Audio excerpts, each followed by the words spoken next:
what's your sign? This week we're going to be talking about Pisces, everything you ever wanted to know about having a Pisces sun, Pisces moon, or Pisces rising, which is also called the ascendant, and just general Pisces information. The picture on the bottom left-hand side is the symbol for Pisces. The contemporary ruler of Pisces is Neptune, and there's some interesting associations between the sign and the planet. Neptune's the 8th planet from the sun. It's blue in color, and it has some really interesting attributes. For example, it's the windiest planet in the solar system. There are 4 gas giants, so 4 planets that are composed mostly of gases, and Neptune is one of those. But it's unique in the intensity of the winds that are constantly reshaping and reforming the surface of the planet. So even, the big giant storm that you can see in the picture represented by the dark blue dot is constantly moving and shifting, and sometimes even dissipating altogether and being replaced by new storms. The winds on Neptune to blow that particular storm around the planet at a rate of 700 kilometers per hour. So there's some interesting things about the fact that its identity and its presence and its composition and its appearance are constantly changing, and that's one of the key attributes of the planet Neptune. The other thing that's kind of interesting is that NASA believes, well, not specifically NASA, but NASA employs scientists who have theorized that there might be a very, very hot ocean beneath the clouds on Neptune, which would be incredibly interesting because oceans are often, there's oceanic association between, of course, the name of Neptune, which is represented by the god Neptune, and also Pisces, which is represented by the symbol of the fish. So it's interesting that there's an association between water and the planet that's named after the god of the ocean. And Pisces rules the 12th house of the zodiac. The 12th house, I think, is an intricate and complex house. A lot of times what we look at when we talk about the 12th house is the house of the hidden being the subconscious mind, the hidden being the parts of us that are unhealed, that we're not facing, or that aren't integrated into our experience of life or our perception of self. But it's everything that's hidden. It's anything that can't be seen in the 3-dimensional world, in a 3-dimensional context. So, it's anything that isn't visible through, the color prisms that our eyes use. It's anything that we can't hear with our ears. There's so much around us that we can't see or can't perceive, but that doesn't mean that it doesn't exist. And there are lots of creatures on the planet that can see things that we can't see. And, for example, we can't see particles in matter. It doesn't mean that particles in matter don't exist. And so Pisces represents all of the things that exist that are outside of our scope of perception. And of course, that's what the 12th house represents as well. So first, we're going to talk about the myth of Pisces. So most people have seen the 2 fish when representing Pisces, but I'm going to dig into what they mean and where they come from. So basically, there was an earthbound giant named Typhoeus, which I'm probably pronouncing incorrectly, who appeared and forced all of the gods to flee. And so in order to flee, in order to escape the wrath of this, giant, all of the gods transformed into different shapes so that they could hide, right? And the myth of Pisces is revolved, partly around this transformation of all the gods into different shapes, but specifically around Venus and Cupid and the form that they took. So Venus and Cupid took the form of 2 fish because when Typhonus attacked, they were sunbathing beside the river. So they took on the form of the fish and they dove into the river to escape his wrath. And of course they did escape and, ended up okay, and the fish were immortalized in the stars to represent the journey, right? But there's so many interesting things about this myth when it comes to Pisces. One, it's really interesting that the myth itself revolves around transformation. One thing, taking a brand new form in order to find safety or have a new experience. And I think Pisces energy is very much about, constantly shifting and reshaping and twisting into new shapes and forms, right? It has a relationship with just even the, coming into body, coming into a human form in this life, and the part of us that's formless, that ends up in the vessel of the body right? So there's this sort of energy of transformation. There's this energy of formlessness. There's this sort of these questions that we ask ourselves. You know, if Venus and Cupid all of a sudden take the form of fish, then do they become fish, or are they just Venus and Cupid shaped fish? You know, and so these questions that we ask ourselves about what our form and shape and structure means, and how is it related to our identity. All of those things are the realm of Pisces, and also just the realm of the gods, the realm of immortality, the realm of the soul, the realm of transformation. All of those things are reflected in the experience of Pisces.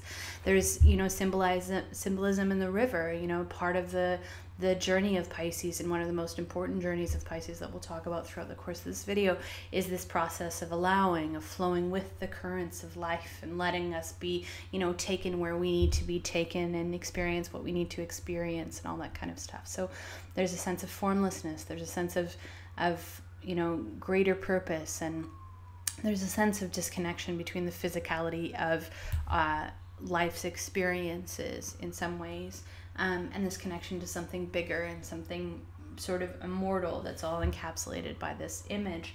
And the other interesting thing, I think, is that the fish are the prominent image that is used in the Pisces myth. You know, not everybody turned into fish. There were other gods who turned into different things. Jupiter, for example, turned into the ram, and so on and so forth. But the one that we thought was important, or that they thought was important enough to put in the sky, was the fish, right? And so we look at the sacredness of the fish. And I think there's a lot of really interesting things there. For example, you know, fish are symbolic in almost every religion across the planet. They appear in paganism, in Celtic religions, in the Vedas, and in Indian theology, in ancient African theology, in Chinese theology. In Buddhism, they're a representation of the Buddha. In Norse mythology, and in Christianity in particular, they're an important symbol. They're featured in the story of fishers in the Bible, and in that story, man is represented as the transformational fish that's moving through the currents of life. And in the case of Christianity, those currents are full of sin and all sorts of other stuff. But the point is that man is represented in multiple different religions and theologies and philosophies throughout history for thousands and thousands of years as the fish. And so the fish, in many ways, have come to represent transformation and creativity and fertility and unity and adaptability, and just this ability to navigate the waters of life and go with the flow. And so all of those things are encapsulated in the myth of Pisces, and they're what we're going to be talking about through the course of this video. Pisces is associated with water. Every sign has an elemental association, and the elemental association of a sign helps us a lot. It tells us about compatibility. It tells us how we move through the world. It talks about the language that we speak. And so elemental association with water is interesting because it means a really important part of how we move through the world, and how we connect, and how we communicate, and how we make sense of our experiences is through our emotional body, through our intuition, and through our connection to this sort of very primal part of us. You know, I think water is really fascinating because, you know, we're made up of 80% water. The planet is, you know, I think it's like 80% water. And so, you know, there's some amazing studies that have been done. I don't know, you have to check and see if you feel that they're scientifically credible, but there's some amazing doctors that have facilitated studies on water where they've put particular words or particular images or sacred geometry on water and watched the changing crystalline structure of the water as a result of exposure to the energies of the images. And so water itself is just this really amazing, very interesting element. You know, it has an association with something really primal and primitive, and life is born in water. And, you know, one of the things that scientists do when they look for other planets is look for water, or because basically, you know, the best chance that we have of finding life off of the Earth is to find water on another planet. And so in some ways it represents the experience of life. It represents how we're nourished and sustained, and, you know, we can't last very long without it. And so it's important, and it's primal, and water signs are kind of connected to that primal part of us that understands the importance of water and the structure of water and how it moves and adapts and shifts, and how you move through the world as a water sign is also reflected by that. So the ability to move and adapt and shift, the ability to change and reform and reshape yourself, the ability to transform, the ability to connect to your emotions, the ability to know, that you're connected to everyone else. If you drop a single, speck of dirt in the ocean, it starts to dissipate and impact all of the water, right? And so, water is about integration, it's about immersion, it's about connection, it's about unity. And part of the experience of water signs is an understanding of that connection and of that unity. And Pisces is connected to that energy. And then we look at sort of the language that the signs speak. And of course, Pisces, because it's a water sign, speaks a common language with both Cancer and Scorpio. So those become relationships where there's a little bit of an ease of interaction because they have a similar vehicle in which they move through the world, right? A similar way of communicating and connecting and experiencing life. Pisces sun. So the sun in astrology is who we are in stillness when no one is around and when nothing is affecting us. And so as a result, it's sort of like in a sense, the purest version of yourself, the cleanest version of yourself, your set point, your reset point. And as a result, it tends to be the part of ourselves that we spend the most time with, and so as a result becomes our self-definition. And so throughout the course of this video, if you're a Pisces sun, that's what you want to pay attention to, is that this energy, when it's running in a happy, shiny, healthy way, is the best for you. It's who you could become, it's who you could be, it's what your soul wants to experience in this life. And when it's not running in a happy, shiny, healthy place, then you have to ask, what in you feels threatened, or what in you is challenged, that's creating these unhealthy expressions of this energy, and how can that be shifted or changed in order to run it in a cleaner, healthier way. Pisces moon. The moon in astrology is it's the emotional body. It's how we feel, what makes us feel, and how we demonstrate our feelings to other people. And so with a Pisces moon, first of all, I want to take just a minute and say that like a Pisces moon is it's a little bit of a vulnerable moon. Pisces is represented by the two fish, and if you think about the fish, they have a very thin skin that doesn't do much to protect them from their surroundings. So when you have a Pisces moon, it's a vulnerable heart. It's a heart that's connected to everything. It's connected to the universe. It's connected to everyone you meet and everyone you know and everyone who touches you emotionally or otherwise. And so a Pisces moon is a empathetic moon. It's some of the most likely empaths on the world are Pisces moons, right? In the world are Pisces moons. So it's a gentle heart and a tender heart and a vulnerable heart. And so quite often in our chart, what we do when we have Pisces moons is we have other ways that we strengthen the rest of the chart and allow us to set boundaries, right? So most Pisces moons choose to have some stronger sun signs like Aries or Capricorn or even Scorpio, something that gives us a little bit of an emotional edge or puts some boundaries up so that we can protect ourselves from the world. But if you have a chart that doesn't have some stronger boundary defining energy in it, then a Pisces moon can feel a little bit like everything that the world feels they feel. And so we'll talk about what that looks like and how to use it and how to work it to your benefit instead of to your detriment throughout the course of this video. And so what you want to look at and pay attention to is, what does my heart do when I'm in a good space in my life? What is my heart? What is my emotional body? What kinds of behaviors are coming up in me when I don't feel safe and I don't feel okay and the world feels like it's crashing in on me, or the world feels like it's hurting me in some way?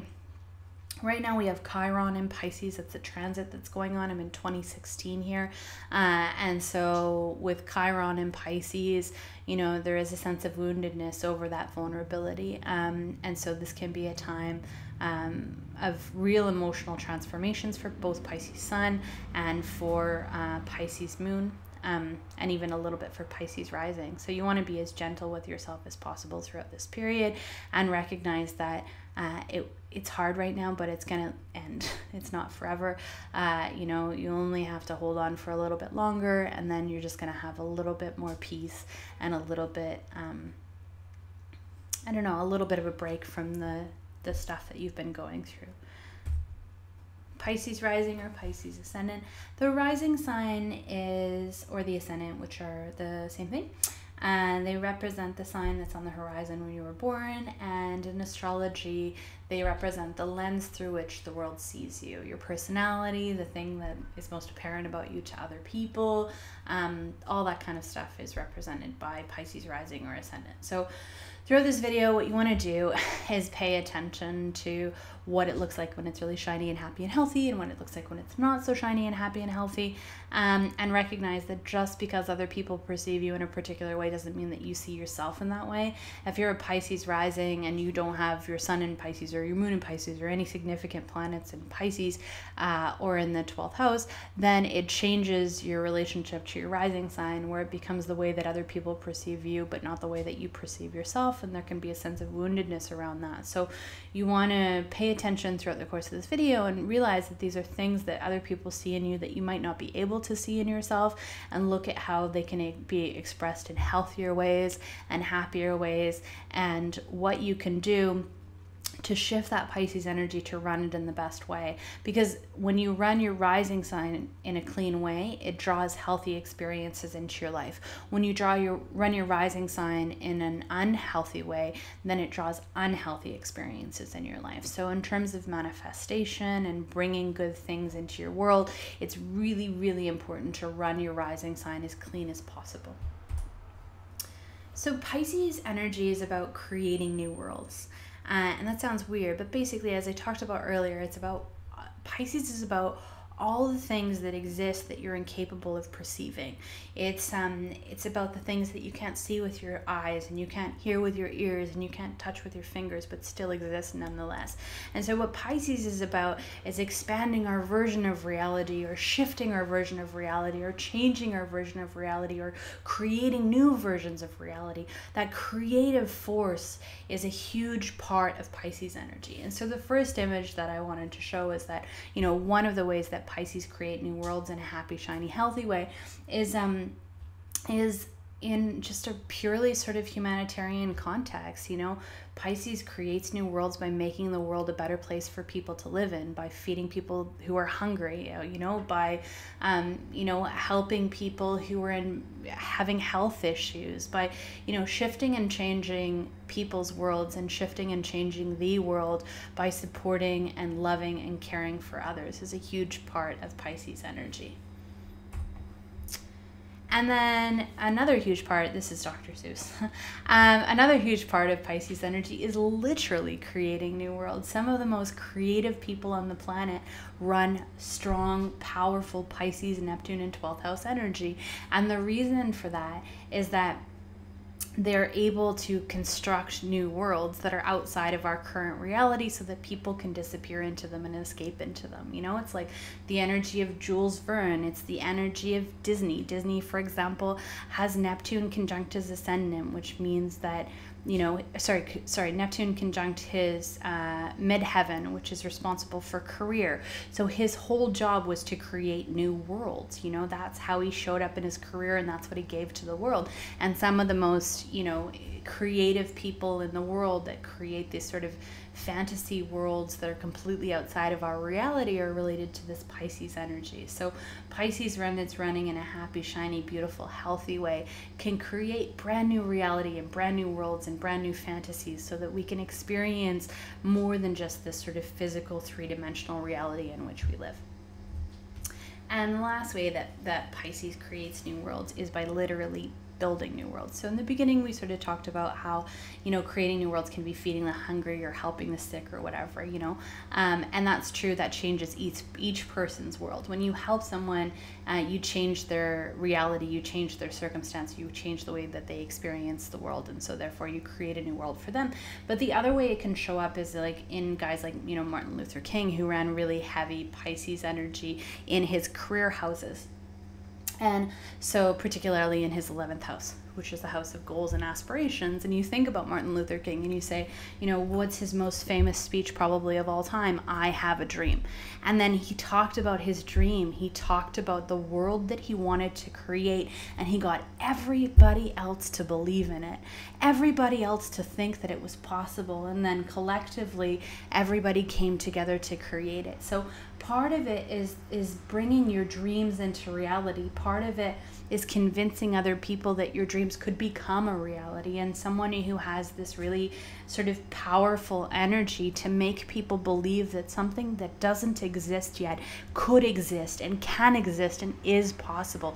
All of that is Pisces energy. And so some of the most compelling politicians and activists and speakers on the planet have Pisces energy, because they bring people into a world of possibility. They bring people into a world that is outside of our current reality, but has the potential to be born in our current reality. So, you know, Pisces kind of represents the part of us that existed before we were born, right? And the part of us that will exist after we're born. And that goes, you know, just the same for ideas and thoughts, right? It's the things that we think but haven't created in the world yet. It's the concepts and all that kind of stuff. And so Martin Luther King's one of my favorites in this area, because his I have a dream speech is as Pisces can get. Of course, there's a little bit of Aquarius, you know, thrown in there too, but a lot of Pisces energy in that. So Pisces has a relationship with selflessness.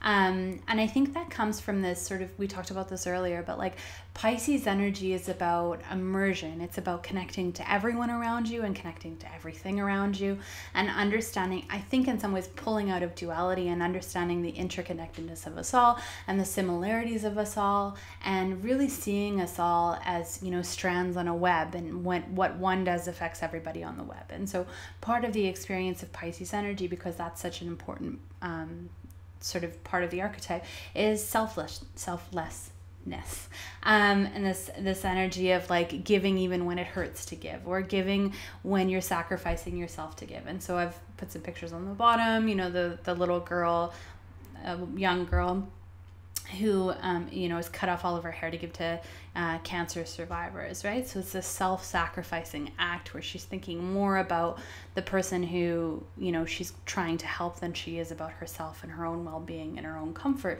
And the picture on the right-hand side I picked for the same reason, you know, the person who, you know, hasn't, you know, is hungry, has an apple tree, and gives away almost all of their apples to other people to make sure that they're not hungry. So there's this sort of energy of selflessness. And then the image on the top I picked because it was one of my favorite episodes of Friends, where Phoebe wants to do a selfless good deed, because if you do good deeds, it's automatically, you feel good for it as a result, right? And so feeling good as a result makes it feel like it's not selfless, because basically you're getting something back, and the thing that you're getting back is this euphoric, beautiful feeling of having done a good deed, right?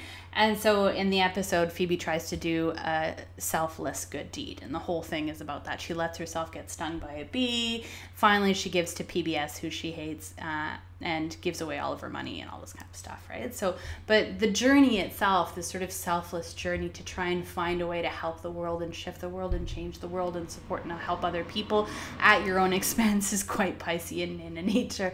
And so, you know, we want to sort of pull out of that what we're talking about the Phoebe thing, and, you know, not try and hurt ourselves by helping others, but come into a space where, you know, we help others and we do it for the right reasons, and we do it for really altruistic reasons, but we don't do it necessarily when it's abusing or hurting or shaming ourselves, right? So we come into a space where we do good in the world because it's the right thing to do, and we're really okay with the fact that we feel good about doing good in the world as well. So it's this experience of selflessness without being, you know, martyring yourself. or falling into self-abuse as a result. Empathy and sensitivity. So Pisces, again, there's that interconnectedness to everyone and everything. And when you're interconnected to everyone and everything, everyone's pain feels like your pain, right? And so there's some things that are really beautiful about that. You're much less likely to hurt someone else if you know that hurting someone else is also going to hurt you. And you're much more likely to go out and make someone feel good if you know that making someone else feel good is going to make you feel good. So there's some beautiful things about it, you know, the ability to understand where someone's coming from, and more than just understanding it, to be able to feel it, to be able to experience it. Those are huge things. They make the world a better place, and they sort of push us to make decisions that are more honoring of other people. And you know, the idea of separateness is an illusion, and what Pisces understands is the interconnectedness of everything, that when you help someone else, you help yourself, and you know, when you hurt someone else, you hurt yourself. And so that's part of the journey of Pisces, is learning how to experience that oneness and that unity without completely losing yourself in it. Intuition and psychic abilities. So as I said, you know, Pisces energy is about being able to see things that aren't visible with the eyes, being able to hear things that aren't visible with the, or that aren't audible with the ears, and so on and so on and so forth. So it's this energy of having access to information that the limitations of your physical body and your physical senses should not afford you access to. And that's what spirituality and intuition is all about. It's about tapping into knowledge that isn't really accessible in a three-dimensional way, right? So Pisces energy teaches you to open yourself and access wisdom and knowing and knowledge that's sort of like in the ethers, that's above you and around you, but that you don't necessarily have access to, right? And so Pisces always has a relationship with intuition and psychic abilities. It doesn't matter if you think you do or not, or if you perceive it or not, you're tapping into the collective unconscious. You're tapping into other people's feelings. You're tapping into other people's thoughts. You're tapping into the potentials and the future and the past and all of that kind of stuff. It's a very amorphous kind of energy, Pisces. And if you don't have the recognition that you're doing it, then it probably means that it's spilling into your life and you're not recognizing that it's not your stuff. So that means, you know, having thoughts that you think are yours but don't really belong to you. It's because you're with someone else who's obsessing over a particular issue, and you're picking up that mental energy and taking it in as your own. Or all of a sudden feeling really powerful emotions that don't make sense given your circumstances. And in reality, it's because you're so connected to everyone else that you're picking up their emotions in an empathetic way. So Pisces is about having total access to all of this wisdom, information, and knowledge that shouldn't be accessible in three-dimensional form, and figuring out how to use that, and how to clear yourself of it, and how to sort of become more like a channel. Like, you know, it's about having that energy flush through you so you don't take it on as your own, and so that you don't become it, right? And part of Pisces' journey is learning how to be interconnected, and like I said earlier, not lose yourself, or not let that interconnection determine everything that you do in your life at every moment of your life, right? So it's openness, and it's allowing the energies to flow through you, all of that kind of stuff. But obviously it has a connection to intuition and psychic abilities, and that's true for Pisces sun, moon, or rising. But in particular, it's true for Pisces rising. Someone who has a Pisces rising sign, it's automatic that, you know, you're pulling massive amounts of psychic energy, and you know things that you shouldn't know, or that you can't explain why you know. And rising sign, often it's like someone who is pulling in that information, and who speaks from that place of intuition without always knowing that they're speaking from that place of intuition. So it's a really beautiful quality, and it's very helpful, and it can be a really cathartic energy to be around, but it's not always easy. You know, sometimes you pick up information that you don't want to know, right? And so, you know, the biggest thing with Pisces rising is that you just have to trust your instinct. If your mind is screaming, I don't want to spend time with them, then you should stop spending time with them, you know? And if your mind is screaming, I want to spend more time with them, then you should start spending more time with them. But the thing about Pisces energy is that you do want to trust that intuition, right? Because, I think in so many ways, if you realize the interconnectedness and you realize the value of everyone else and you want to help and support everyone else, that sometimes you let people in your life that don't honor you. You let people in your life, you give people the benefit of the doubt, even when they've proven that there is no doubt, you just can't trust them. So it's coming into a space where you trust your intuition and you trust your gut, and you're okay with the fact that every once in a while you're going to have to set some boundaries. Trust, equanimity, surrender, and allowing. So this is, there's so many gifts of Pisces. It's such a beautiful sign. I don't want to narrow it down to just one, but I would say that trust, surrender, equanimity, and allowing are, I think, for most people, they're the biggest lessons of our lives. Like, how do we trust other people? How do we open ourselves to our experiences instead of fighting our experiences? Equanimity I always describe as duck meditation, which I got from Tara Brock, who's one of my favorite teachers. And it's this sort of idea of like the fact that no matter how big the storm, the duck just sits in the water and waits for the waves to pass under it. It doesn't swim in them. It doesn't swim towards them. It doesn't swim away from them. It doesn't try and overcome them. It doesn't, resist them. It just allows the waves to pass, right? It just allows life to happen. And equanimity is that sort of energy of not striving or resisting anything in life. And the purest form of Pisces energy is that. The purest form of Pisces energy is the guy who's sitting at the bus stop and the bus is 40 minutes late and they have to work in 10 minutes and the trip takes 8 minutes and they're not panicking yet.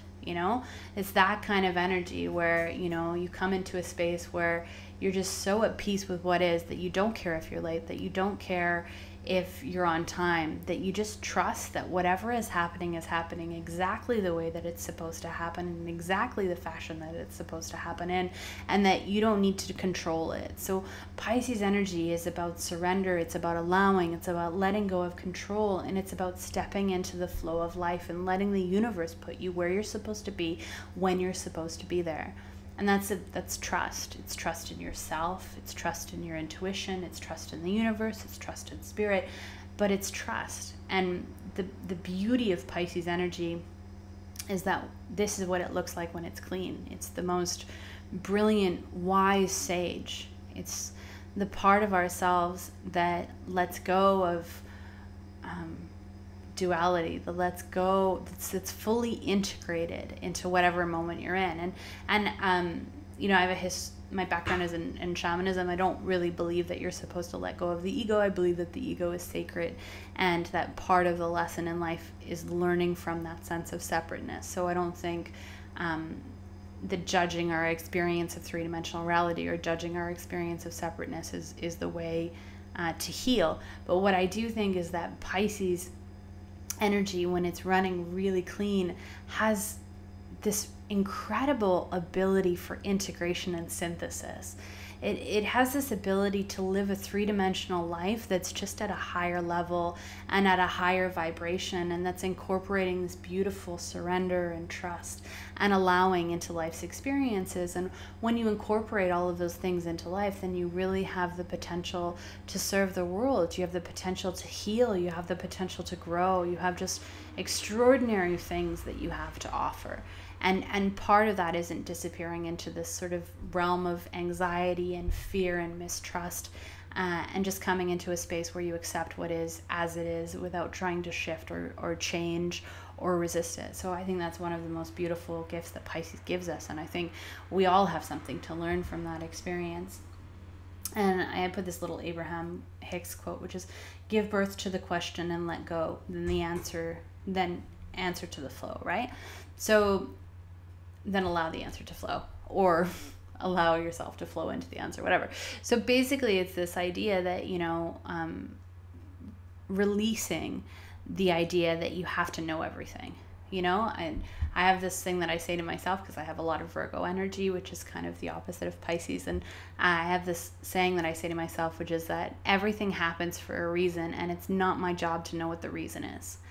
and just coming into a space where you recognize, where you accept life as it's happening, and you accept that it's happening for a reason, but let go of this idea to have to be in control, either in how life is flowing or in why it's flowing in that particular direction. And that's a really, if you can master that, which takes a lot of work, it's the clearest, cleanest energy that Pisces can run. So now we're going to move into the where's the ouch section. So this is what Pisces energy looks like when it's not happy, shiny, and healthy, what it looks like when it's hurt or when it's wounded. And, like we talked about, Pisces energy can be quite vulnerable. So, you can get hurt and you can get wounded. And when you do, some of these are the ways that this energy can run, right? And it's not about shaming or blaming yourself. It's not about judging yourself. It's just about accepting that some of these might be manifestations of your behavior, or your attitudes, or some things might come up when you're not in a good place, right? So the first is, where's the ouch escapism? So as I said, Pisces creates new worlds, right? Pisces creates new worlds in a bunch of different ways, right? And that can be really really, really healthy and really, really helpful and really, really beautiful of a gift to give everyone else. But it can also be destructive, because if your impulse when something is not working in your life is to create a new world, that's great if you actually put in the three-dimensional work to do it. But for a lot of Pisces, what it turns into is escapism. So this, escaping into a fantasy of what life could be and not facing what it actually is, escaping into TV, escaping into books, escaping into your phone. One of my, there's this sort of great episode of Star Trek where everyone gets totally addicted to this game, and they put their headphones on and they put their glasses on, and they're so focused on the game that they don't realize that, someone's trying to take their ship, right? And the bad guys end up getting the ship because they're so obsessed with the game that they can't focus enough to do what they need to do in order to keep themselves safe. And so that's this total energy of escapism, where like your Candy Crush addiction or your Clash of Clans addiction, or your addiction to, comedy shows, or your addiction to romance novels, or your addiction to something, whatever it is preventing you from seeing reality and from changing reality. Because Pisces energy, when it's clean and clear and healthy, it envisions another possibility and then opens themselves to that becoming their life, right? And in order to do that, you still have to behave in a three-dimensional way. You still have to, pay your bills. You still have to go to work. You still have to apply for the job that comes up that seems like it's perfect for you. You still have to feed your kids and do all of that sort of chop wood, carry water stuff, right? And, a lot of times when Pisces feels like life is really, really hard, if it's running in an unhealed way, it can try and escape life instead of trying to create a new reality by actually doing things in the physical world to create it. Where's the ouch addiction? So this is along the same thread. So one of the ways we talked about is just talked about is all this escapism through fantasy and through assisted fantasy, like TV shows and movies and et cetera, et cetera, et cetera.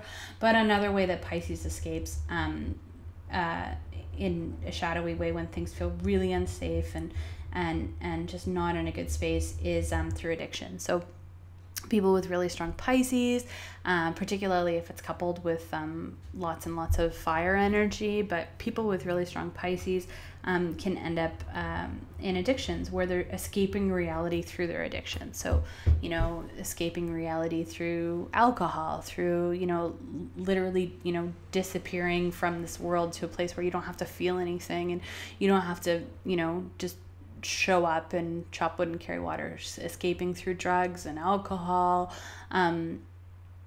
through food, because food addiction,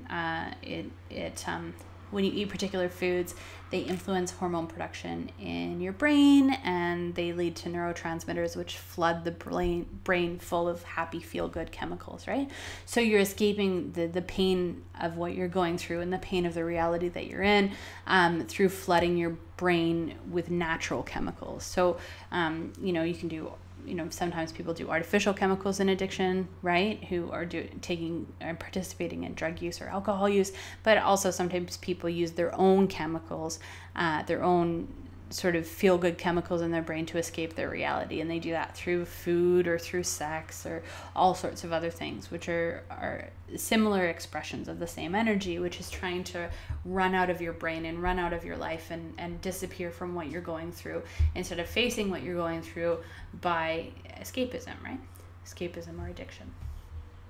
And I guess I want to say for both of these things, like whether you're escaping through, fantasy or you're escaping through addiction, the goal here is not to judge yourself for it. You're trying to get through a really, really tough time, and maybe this is just the only way that you have to get through it, right? So it's not about shaming yourself for it. It's not about blaming yourself for it. It's not about coming into a space where you feel bad about yourself or your life or whatever. It's about honoring your process and honoring that this is a part of your journey, and honoring that it happened for a reason, and then coming into a space where you make the changes that you need to make in the physical world, in the three-dimensional world, in order to shift your approach to trauma and shift your approach to negative emotions and feelings, so that you can come into a space where you feel things that are uncomfortable but feel safe while you're doing it. Where there's an ouch, the sponge in the mud puddle. I like the little SpongeBob image. So Pisces, particularly Pisces moon, can often be incredibly empathic and end up taking on everyone's emotions. So you walk into a room and you feel what every single person in that room is feeling, and it's really uncomfortable. And I often liken it to the sponge in the mud puddle. That's sort of like, you get dropped in and you just absorb everything in your vicinity, and to the point where you're just full of it, and you have no idea how to let go or how to release the energy that you're picking up and that you're taking on. And so, I say it's a where there's an ouch thing, because it comes from absorbing everyone else's energy and everyone's emotions and what everyone else is going through. Part of that comes from not feeling safe and not feeling loved. So that's not to say that everyone who's an empath is an empath because they don't feel safe or they don't feel loved. But I mean, if you look at it, the people who are the most empathic are also the people who have experienced a lot of trauma quite often in childhood or in younger years, right? Because if you grow up in an environment where you constantly feel unsafe, then learning how to absorb everyone else's emotions protects you from your environment. Because if you know that daddy is angry, then you can do something about daddy being angry before daddy takes out that anger on you, or mommy, or your uncle, or your cousin, or your teacher, whoever it may be, right? So empathy often comes from a place of wanting to keep yourself safe. And it's one of the best tools that we have when we're children to keep ourselves safe, is to monitor the emotions of everyone else, because we know that we're physically more vulnerable, that we're more susceptible, and that we're emotionally more vulnerable, and that we're completely reliant on other people to survive and thrive, right? And if you grow up in an environment where you don't feel safe, then, one of your initial responses is to monitor what's going on with everyone else to get safe, because it's not like you're going to be able to stand up for yourself when you're really little, right? So a lot of times with Pisces, you're pulling in everyone else's emotions, because that's the only way that you feel safe, is if everybody else feels safe and everybody else is happy and no one's angry at you and all this kind of stuff, right? So with Pisces, you have to be careful, because your self-definition can quite often get wrapped up in how other people feel about you, or what you believe that other people are thinking or saying about you, or their perception of you. And when you're a Pisces moon, you have to be very careful, because you might take on other people's emotions as your own and not even know it, right? So part of Pisces, the journey of Pisces, is to learn how to be compassionate, and to learn how to be see other people's emotions, but let go of the need to absorb them and to feel them. And when they are, some people are just naturally empathic. It's part of psychic ability, and quite often it's not something that you can change or shift. But what you want to learn how to do is how to flush it out. So how to be able to feel that someone else is upset, and also be able to say to yourself, it's not my job to fix this. How to know that someone's mad at you, and not to let that stop you from setting healthy boundaries with that person, because it's the most self-honoring behavior. So really, this is sort of a journey to learn how to stand up for yourself, to learn how to honor yourself, and at the same time to learn to maintain that compassion and care for other people without it compromising you, without it compromising your mental health, without it compromising your emotional health or your physical health. So coming into a space where you learn how to flush the emotions that you're picking up from everybody else, so that you can help them process them, but be cleared of them. And I mean, everybody does that in lots of different ways. Some really good ways of doing that, or some really effective ways to do that, is through meditation or yoga or Tai Chi, actually through physical expressions like running, biking, sport. All those kinds of things are nice ways to flush them. And I'm sure there's 1,000 more. There's lots of different healing modalities like Reiki and pranic healing and healing touch, and a whole bunch of other ways that you can flush that energy out of your system. But the point is that you have to learn how to recognize what's yours, what's not yours, and then learn how to behave with integrity and with self-love, even when it's not what someone else wants to hear. Whereas the ouch, losing grip on reality. So again, creating new worlds, creating a world of fantasy. One of the things that can happen when you have really strong Pisces energy in your chart is that you just disappear into a world of fantasy, like disappear into a world where it's just not the world, right? Like, disappear into a world where the reason that everyone's being mean to you is, I don't know, maybe disappear into a world where no one's being mean to you even though everyone is. Or just creating a reality construct that's not real, like disappear into a world where your financial situation doesn't matter because magically tomorrow you're going to win the lottery. And just holding this belief for like your entire life that you're going to win the lottery, and using that belief to prevent you from taking care of your finances and facing the cold hard facts right now. Or being in a relationship with someone who's not honoring you and not kind and, emotionally absent, and making it okay in your mind because you've created a reality where they love you and they just don't know how to express it. Right? So it's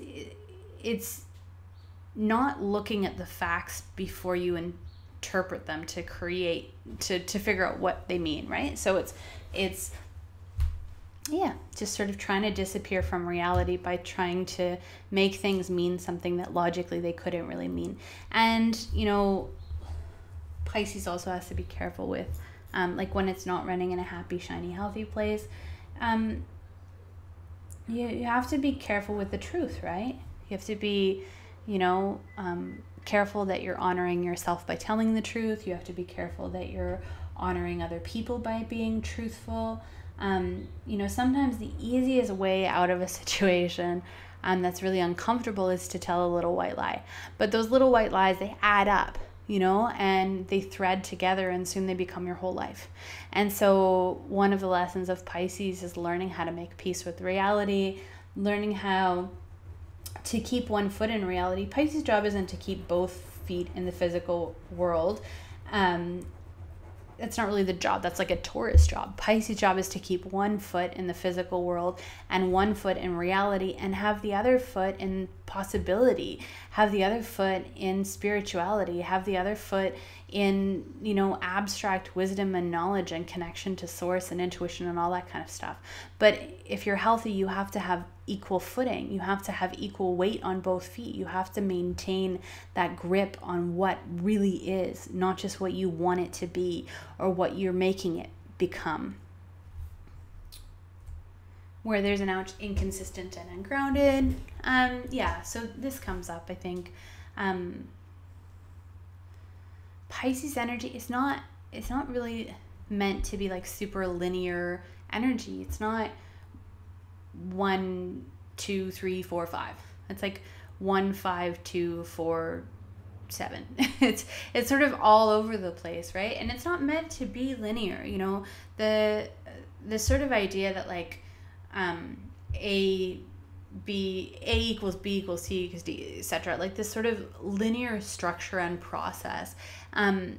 That's a construct. It only exists because we live in a world where we're subject to the effects of time, right? It's a three-dimensional construct of the physical world. And so Pisces sometimes has trouble with that sort of consistency, that kind of like three-dimensional construct, and ends up being a little bit all over the place, right? Like a little bit scattered and a little bit ungrounded and a little bit inconsistent, right? So you have to set up some parameters in your life so that you're showing up for people in the way that you're supposed to show up for. So, you know, one of Pisces behaviors that can come up if you're just in a really bad place is to not be reliable, you know, to say you're going to do things and not do them, to tell someone that something that, you know, maybe isn't 100% accurate, right? So it's sort of inconsistency. It's a loose grip on,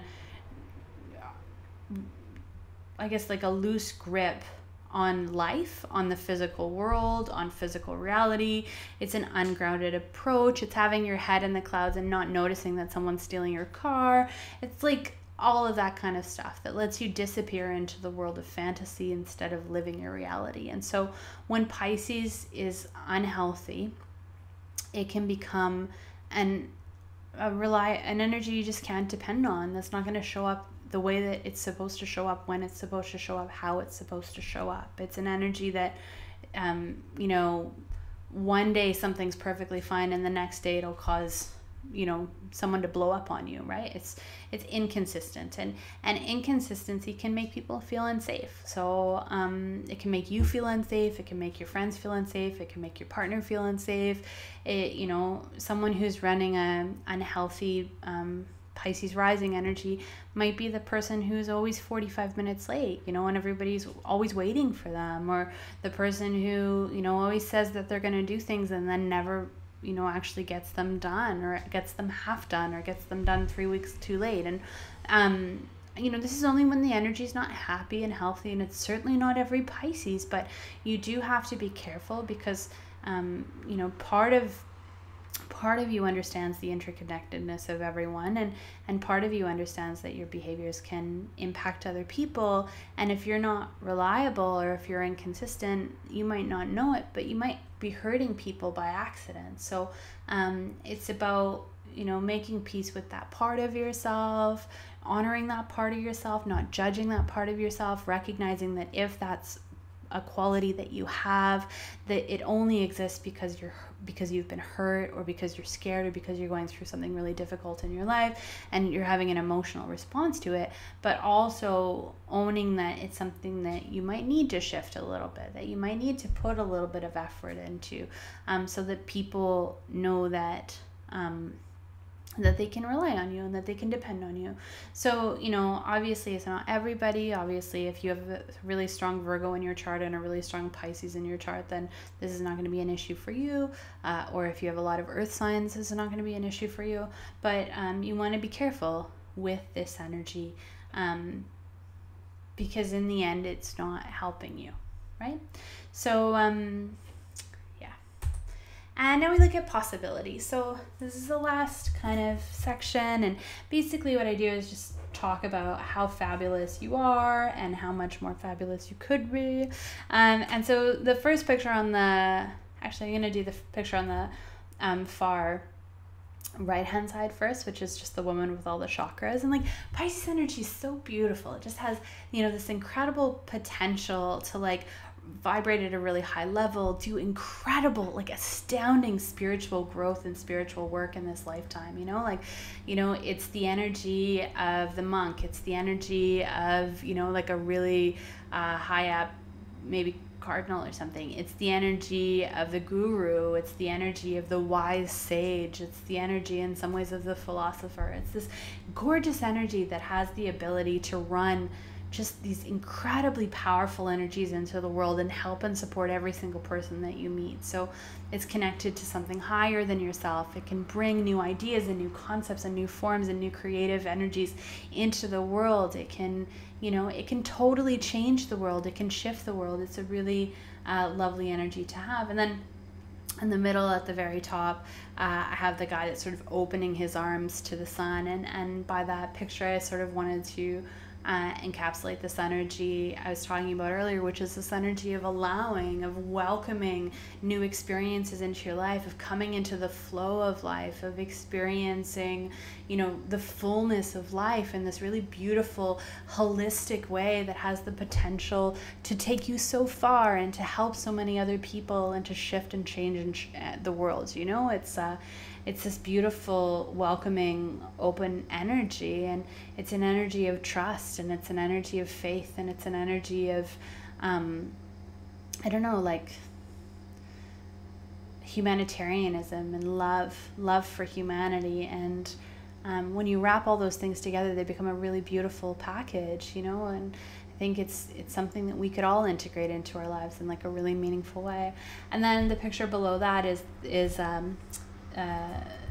just like a spray paint can to sort of talk about how the energy of Pisces is creative, it's really this beautiful creative energy. It's the energy of thoughts before they become form, and it's like this energy of ideas and this energy of potential and this energy of changing the world and changing reality and writing about fantasies that allow people to explore different parts of yourself. I mean, there's this incredible, beautiful thing about people who are creators, right? Who give birth to new things in the world and bring new things into the world. And there's some beautiful things about escapism too. A movie can make you cry. A book can change your life. It can change and shift everything about yourself. It can allow you to open doors to experiences that you couldn't possibly have had in this life. It's a beautiful gift. And I think it's what connects us to source. It's what connects us to the universe. That sort of creative, life-giving energy. The ability to see things before they exist, and the ability to feel things before they exist, and this ability to have ideas that could sometime that could eventually take form and change our experience of life and reality. It's a beautiful gift to give the world.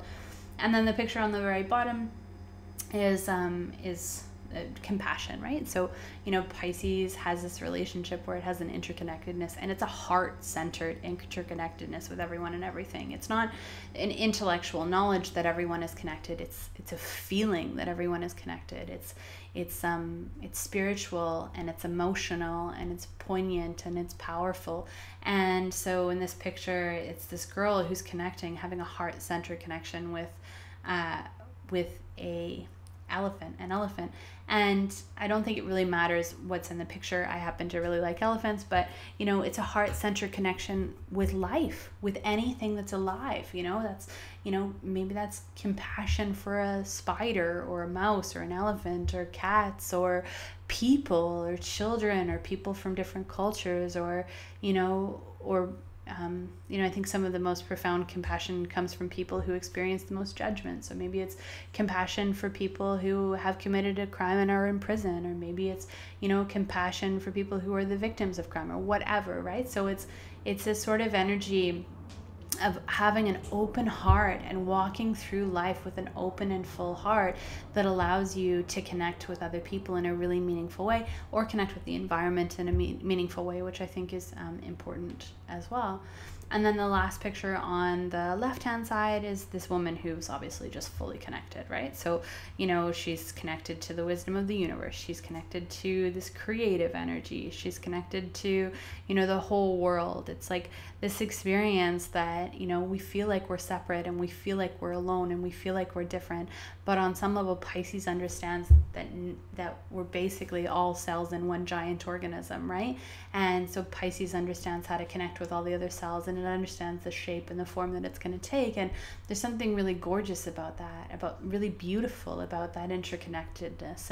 And there's something really beautiful about not being caught up in this idea of separateness, not being caught up in this idea of difference, and coming into a space where you can kind of see the interconnectedness of everyone and everything in this life and in every other life, right?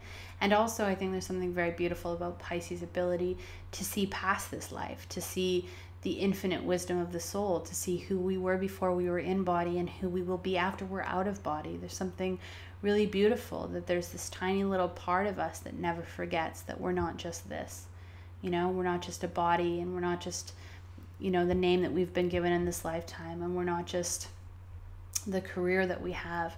We're infinite. We're so much more than that. And I think that that's a real gift that Pisces gives us. It allows us to stay connected to something so much bigger than we could possibly understand or even maybe articulate, like we're just bigger than this life, and on some level, Pisces energy is the energy that reminds us that we're bigger than this life and that we're bigger than this body. Thanks for listening. This was Bonnie with Heal with Astrology.